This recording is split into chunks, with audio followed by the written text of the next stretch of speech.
So today I'm just gonna be showing you guys like 10 art hacks / art tips that I wish I knew sooner. These are just some quick tips that I learned just by simply practicing drawing and painting. I hope you find this video helpful, and yeah, let's just like get straight into it. Okay, so the first tip is to never use your finger to blend graphite or charcoal. I swear, like the amount of times I see people use their finger to blend, I used to do this all the time until I figured out that it's not really good for your drawing. Essentially, if you use your finger to blend, not only does it create like patchy spots, when the oil on their finger transfers onto the paper, it turns the paper yellow over time. And also when you're blending with your finger, because you're mixing like the oils in your fingers with the graphite, it's gonna be really hard to erase. So yeah, definitely don't recommend. Instead, for larger surfaces, I recommend using a tissue, like get your pointer finger out and then just blend it out. These tissues are really good for just like basic larger surfaces. If you want to do more detailed blending, then I recommend using Q-tips or a tortillon, which is what I personally use most of the time. You can get those basically anywhere, any craft store. Also, like I found that Shein has tortillons. They have like a whole art supply line. Anyways, I definitely recommend using a tortillon, a tissue, or a Q-tip,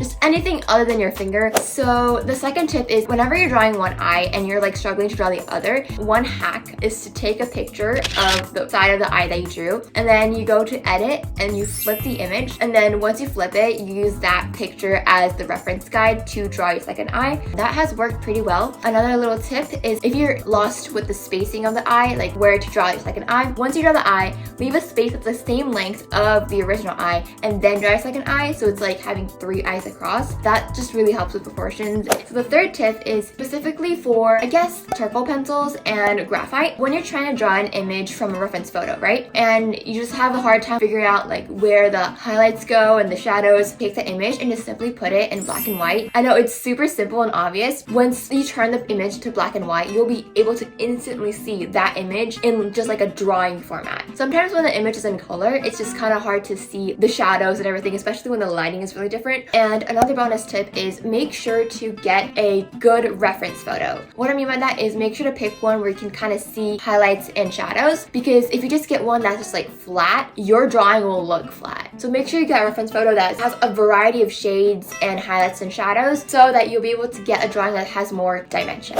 Some of you guys might not like this tip, but like guys, it has to be said because I swear this will elevate the quality of your drawing, okay? So when you're working with like pencil drawings, right? And you want to get like a really dark shade. But the thing is, with pencils, even with the darkest grade of pencil, you're not going to be able to get like a flat out black just because of the simple fact that you're working with graphite. I recommend use charcoal pencils. So for example, like in this eye drawing, you can see like the before and after and the difference it makes. Yeah, just like adding like bits of shadows here and there and kind of following your reference photo. And also the darker grade of pencil you work with, the more shine it gives off. I don't know about you, but like personally, I don't like the graphite shine, especially when I'm like framing my work onto the wall and like you can kind of see like that shine. But with charcoal, there's no shine. It blends really well and you can also erase it. So yeah, if you guys want to take your artwork to the next level, I highly recommend you experiment with charcoals. Okay, so this fifth hack, oh my god, this hack is so underrated. So whenever you're using color pencils, most of the time, artists tell you to use either a white color pencil or a colorless blender.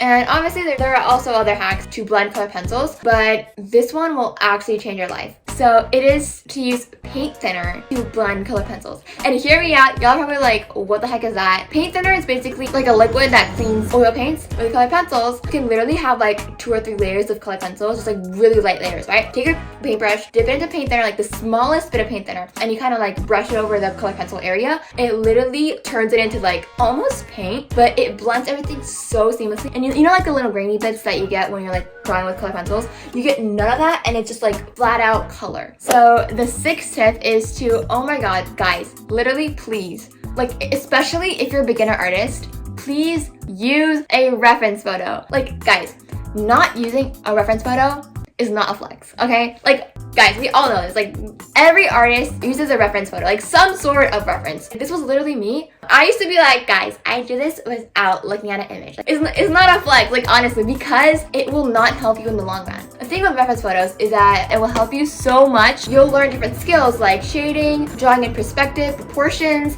especially with bodies, and yeah, like I promise you, use a reference photo. Now, the 7th tip is actually not really talked about, but it is to use the right paper for the right medium. And I know it's like so obvious, like, okay, duh, like you have to use watercolor paper for watercolor, canvases for acrylic paints. But guys, no, literally, like sometimes you're working on a drawing and you're like, why does my drawing look like that? It might just be the type of paper you're using. So for example, when I first got my Prismacolor pencils, I did my first drawings on thin Walmart sketchbook paper. And it was so bad because I was watching this color pencil tutorial and I just couldn't build up layers because by the time that I got to my second layer, it literally was just like shiny and just thick. So the type of paper you use is really important. So when you're looking for the right paper, make sure you're looking for like the right thickness. When you're using color pencils, I highly recommend using Strathmore's, I forgot the name, I'll put it right here.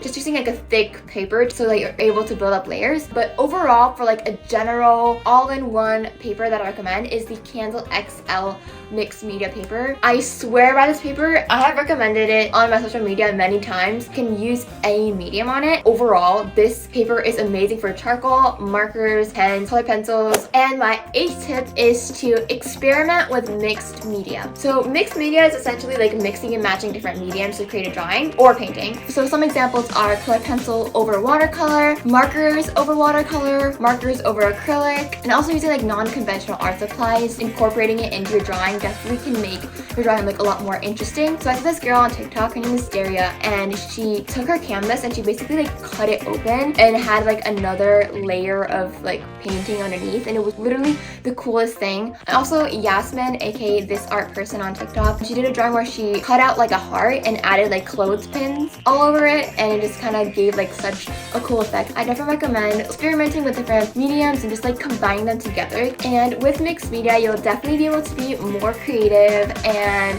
have more freedom. And the 9th tip, oh my gosh, this tip is literally so obvious, but it's so overlooked. Please invest in a good eraser. And I'm not saying like, oh, go out there and buy like a really expensive eraser. Just get the right eraser for the right drawing. For my pencil sketches, I just use a soft eraser. One eraser that literally changed the game for me is the Tombow Mono Knock eraser. I actually got this because Kirsty Partridge recommended it on our YouTube channel. It's basically like a mechanical pencil eraser. You can change the angle of the eraser and get like even thinner lines. It's perfect for sketching and drawing like highlights, and really great for drawing hairs. Number 10, this hack is literally so simple. It's so obvious and so simple, but like, I swear, more people need to do this. So when you're drawing a sketch to do like a color pencil drawing or watercolor drawing or whatever, right? And just before you put your medium over it, take that sketch and photocopy it. I kid you not, the amount of times this tip has saved me from like